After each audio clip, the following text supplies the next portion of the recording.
Well, Steve, one of the things I'd like to do, and something we ask every guest that's been on the show, we transition to ask the same four questions before everybody goes. Okay. And the first question we always like to ask is, have you had a miss or two in your career? And if you could share one and something you learned from it. Oh, wow. Well, I already alluded to one miss was when I was quite frankly too aggressive and out of my arrogance and beefed up and ran a promotion that I mean, it should have never been $2 million over budget.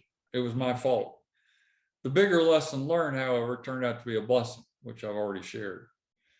I'd say another one was early in my career. I'm talking 10 years into my career. I've probably got, by this time, a department of pushing 100 people. I'm running meetings every week, strategic planning meetings. I'm on the executive committee. And I finally had one guy that was part of my team who's a dear friend, still is. He pulled me off to the side and he said, Steve, I don't think you know you're doing it. But when we're having discussions and you're soliciting feedback, your body language is communicating, hurry up, I already know the answer. He says, you're not doing it, but in your mind, we can see you doing this. Well, Barry, his name was Barry. Barry did me a huge favor. And so one of the great takeaways from that is I learned to shut up and listen.